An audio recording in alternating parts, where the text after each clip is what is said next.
So hello everyone, welcome back to my channel. आज हमने SQL के जो एमसीक्यूज थे वो कंप्लीट कर लिए। हमने टॉप 70 प्लस एमसीक्यूज कवर करे हैं। उसमें हमने बेसिक से एडवांस लेवल के एसक्यूएल के एमसीक्यूज चेक किए थे। उसमें हमने जो प्रीवियस ईयर में एग्जाम्स में आए हुए हैं वो क्वेश्चंस भी हमने किए हैं। उसके अलावा भी मैंने कुछ क्वेश्चंस जो थ्योरेटिकल बेस्ड क्वेश्चंस होते हैं, जो हमारे एग्जाम में आने की प्रोबेबिलिटी ज़्यादा है, वो क्वेश्चंस भी मैंने उसमें आपको सॉल्व करवाए हैं। तो प्लीज़ अगर आपने वो वीडियो नहीं देखा है तो वो वीडियो आप जाके देखिए। उसमें हमने एसक्यूएल के मोस्टली जितने भी टॉपिक्स हो सकते हैं हमने कवर करने की कोशिश की है। अब जो हमारा नेक्स्ट टॉपिक है वो है हमारा ट्रांजैक्शन एंड कॉन्करेंसी कंट्रोल के एमसीक्यूज। यहाँ पे भी हम ट्राई करेंगे कि हम 70 प्लस एमसीक्यूज कवर कर पाएं, और इन एमसीक्यूज में हम जो क्वेश्चंस लेने वाले हैं वो कुछ प्रीवियस ईयर के पेपर्स के होंगे, लाइक गेट, नेट, स्ट्रो, and these questions are helpful for your RPSC programmer exam as well as your UP programmer exam. So let's start. Now the question first is, which of the following is not a primary goal of transaction concurrency control? So option is ensuring serializability, maximizing the throughput, minimizing deadlock occurrence, maintaining data consistency.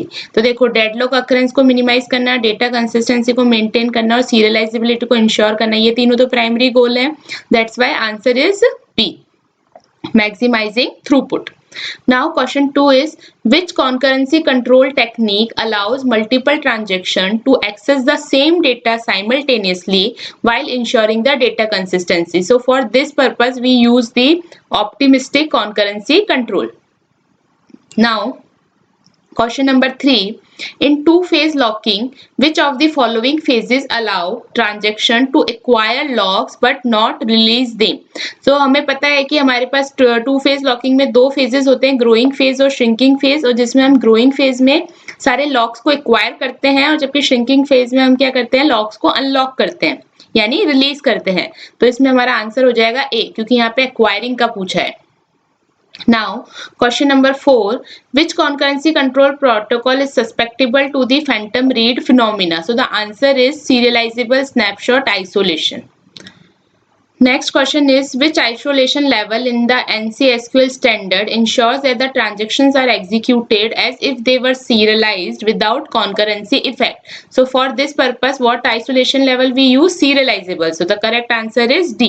आप देखिए, इसमें मैंने कई questions cover किए हैं. ये questions आपको जो बुक्स हैं उनमें कभी क्या होता है, आप रीड करते हो, थियोरी रीड करते हो, तो वहां पे आप ये पढ़ते हो, लेकिन ये हर क्वेश्चन पॉसिबल क्वेश्चन बनाना थ्योरी में से पॉसिबल नहीं होता. तो इस वाई मैंने यहाँ पे कोशिश की है कि जितना भी थ्योरी होती है आपकी ट्रांजैक्शन की, चाहे एसक्यूएल की हो, चाहे रिलेशनल अलजेब्रा की हो, तो उनके थ्योरी में से क्या क्वेश्चंस बन सकते हैं, वो क्वेश्चंस मैंने यहाँ पे आपके सामने लाने की कोशिश की है. Now moving to question number 6, which of the following is not a technique used for conflict detection in concurrency control? तो कौन सी टेक्निक है जो कॉन्फ्लिक्ट डिटेक्शन को चेक करने के लिए यूज नहीं होती? So the answer is roll back. Okay, locking, time stamps and validation use for conflict detection. Now question number 7 is, in timestamp ordering, if transaction T1 has a smaller timestamp than transaction T2, which transaction should be executed first? तो हमें पता है कि जिसका timestamp कम होता है वो transaction पहले execute होता है. So the answer will be A, because T1 has a smaller timestamp than transaction T2. Now question number 8 is, which technique prevents the lost update problem by allowing one transaction to modify a data item at a time? So the answer for this is two-phase locking. Next is, in optimistic concurrency control, what action is taken when a transaction detects a conflict during a validation? So the answer will be abort.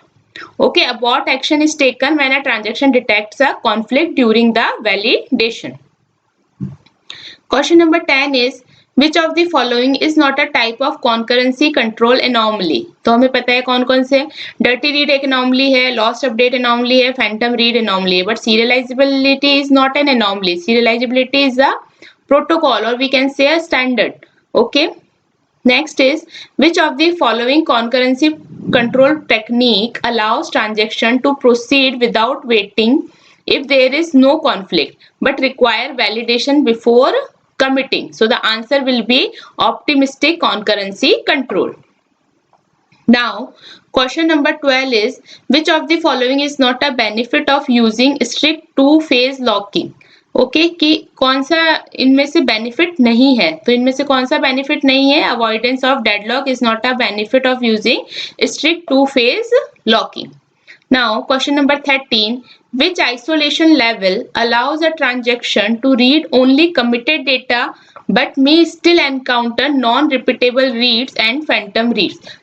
So the answer is read committed. Now, question number 14. Which concurrency control protocol ensures that transactions are executed in the order they arrive regardless of their timestamp? So the answer will be first come, first serve. Now, question number 15. Which of the following is not a disadvantage of using locking for concurrency control? Which of the following is not a disadvantage of using locking for concurrency control? So the answer is increased likelihood of dirty reads. अब आप इन questions को देखेंगे तो देखिए ये questions की theory आपने कहीं ना कहीं पढ़ी है, बट ये क्वेश्चंस जब ऑब्जेक्टिव्स में आ जाते हैं, एमसीक्यूज में आ जाते हैं, तब वी आर कंफ्यूज कि करेक्ट ऑप्शन क्या है. इसलिए मैंने कोशिश की कि यहाँ पे आपकी थ्योरी बेस्ड क्वेश्चंस भी लाए जाएं ताकि एग्जाम में अगर इस तरह के क्वेश्चंस आएंगे तो आप रिमेंबर रख पाए कि कौन से क्वेश्चन का क्या करेक्ट आंसर है. Now, question number 16. Which of the following phenomena is prevented by the serializable isolation level? ये भी हमने देखा, इसका क्या आंसर होगा? Phantom read. Which techniques allows a transaction to acquire locks on all data items it needs before execution begin? तो इसके लिए क्या हो जाएगा आपका answer? Strict two phase locking allows a transaction to acquire locks on all data items it needs before execution begin. Okay, next is which of the following is not a type of lock used in two phase locking? तो देखिए shared lock होता है, exclusive lock होता है, intent lock होता है, but Phantom lock कुछ भी नहीं होता. ओके, तो Phantom lock is the answer. Now question number 19. Which of the following is not a benefit of concurrency control in database management system? तो यहाँ पे देखिए increase data consistency, improve data availability, enhance data durability and reduce contention of shared resources. तो answer is C. Enhanced data durability is not a benefit of concurrency control in database management system. So answer is answer is C. मैंने यहाँ गलत कर दिया इसका option, but इसका answer जो है वो है enhanced data durability. Okay, this tick mark is misplaced. So the correct answer is C only. Now moving to question number 20. Which of the following concurrency control technique is based on the assumption that conflicts between two transactions are rare? So the correct answer is C. Optimistic concurrency control. Okay, so that's it for this lecture. I hope आपको समझ में आए हों MCQs. आप कोशिश कीजिए खुद pause करके आंसर प्रेडिक्ट करने की और फिर चेक कीजिए कि आप कितने आंसर्स करेक्ट कर पा रहे हैं जो थ्योरी बेस्ड के क्वेश्चंस हैं. सो प्लीज वीडियो अच्छा लगा हो तो like and subscribe my channel and share my channel. Thank you.